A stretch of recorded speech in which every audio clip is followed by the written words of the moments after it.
इस समय हम जम्मू यूनिवर्सिटी में मौजूद है, जहां पे ताजुद्दीन सर पे जो पॉलिटिकल साइंस के प्रोफेसर है उन पे जो एलिगेशन है, इस मामले हम बात कर रहे हैं उन बच्चों से जो उस लेक्चर में मौजूद थे। जी हाँ, आप हमें बताइए क्या हुआ और क्या हकीकत है, इसके बारे में तफसीलात। पहले मैं आपकी थैंक यू बोलना चाहूँगी कि आप यहाँ आए और आप इस बात को मतलब हमारे से सुनने, हमारे व्यूज़ हम रखने का मौका दिया। Thank you so much. और कल मैं लेक्चर में प्रेजेंट थी जब सर पढ़ा रहे थे।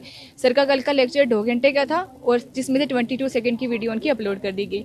सर का बोलने का इंटेंशन बिल्कुल वैसा नहीं था। सर की बात को गलत इंटरप्रेट किया जा रहा है बिकॉज ऑफ इसलिए, सिर्फ इसलिए कि सर एक ईमानदार इंसान है और वो ईमानदारी से अपने मतलब सब्जेक्ट को, अपने स्टूडेंट्स को ईमानदारी से पढ़ाते हैं। इस वजह से सर का बोलने का इंटेंशन वैसा नहीं था। भगत सिंह को अकॉर्डिंग टू टाइम सर ने ऐसे एक्सप्लेन करने की कोशिश किया। सर रशियन रेवोल्यूशन के बारे में पढ़ा रहे थे। रशियन रेवोल्यूशन के टाइम पे जो भी उस रूलिंग पार्टी के अगेंस्ट खड़ा हुआ था उसको टेररिस्ट माना गया था। ब्रिटिश जब यहाँ रूल कर रहे थे तब जो भी ब्रिटिश के अगेंस्ट खड़ा हुआ उसे टेररिस्ट माना गया। ठीक है, जब भी किसी स्टेट के अगेंस्ट कोई वायलेंस होता है उसे टेररिस्ट ही कहा जाता है। उसे कम्युनल नज़र से ना देखा जाए। मेरी यही रिक्वेस्ट है सबसे कि उसे कम्युनल नज़र से ना देखा जाए। और ये वो स्टूडेंट सर के अगेंस्ट एलिगेशन सर पे वो स्टूडेंट लगा रहे हैं जो इस डिपार्टमेंट से नहीं है, सिर्फ यूनिवर्सिटी में थे, वो क्लास में प्रेजेंट भी नहीं थे, जिनको पता भी नहीं है कि सर का बोलने का मतलब क्या था, सर ने बोला क्या, सर ने पढ़ाया क्या। सिर्फ इस वजह से अपने आप को पॉपुलर करने के लिए वो स्टूडेंट जो बाहर अदर वो किसी अपने आप को पॉपुलर करने के लिए कोशिशें करते जा रहे हैं, तो ऐसा कुछ भी नहीं है। सब इल्ज़ाम बेबुनियाद है। भगत सिंह से वो इतना ही प्यार करते हैं जितना वो बाकी देश से करते हैं। कभी आपके मुंह से कभी ये निकलेगा कि भगत सिंह आतंकवादी है? आपके मुंह से निकला है कभी? आप जवाब दीजिए इस चीज़ का। नहीं, बिल्कुल नहीं। क्यों नहीं निकला है? क्योंकि आप राष्ट्रवादी हैं, है ना।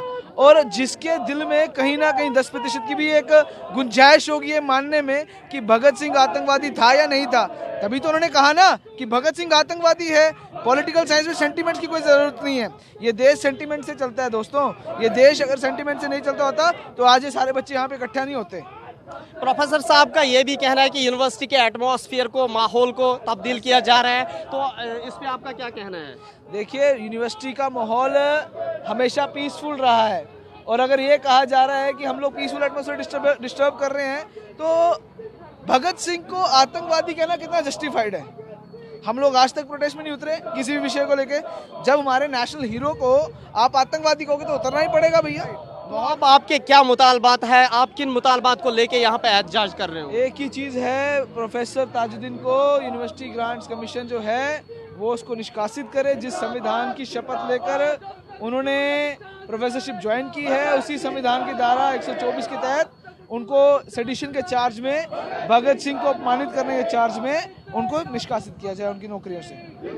जी हाँ, अब वक्त ही फैसला करेगा क्योंकि इस पे एक कमेटी भी तश्कील दी गई है जिसमें vice chancellor Jammu university in-charge होंगे और जिनको 10 दिनों के अंदर अंदर रिपोर्ट पेश करना होगा। ईटीवी भारत के लिए जम्मू यूनिवर्सिटी से मैं मोहम्मद अशरफ।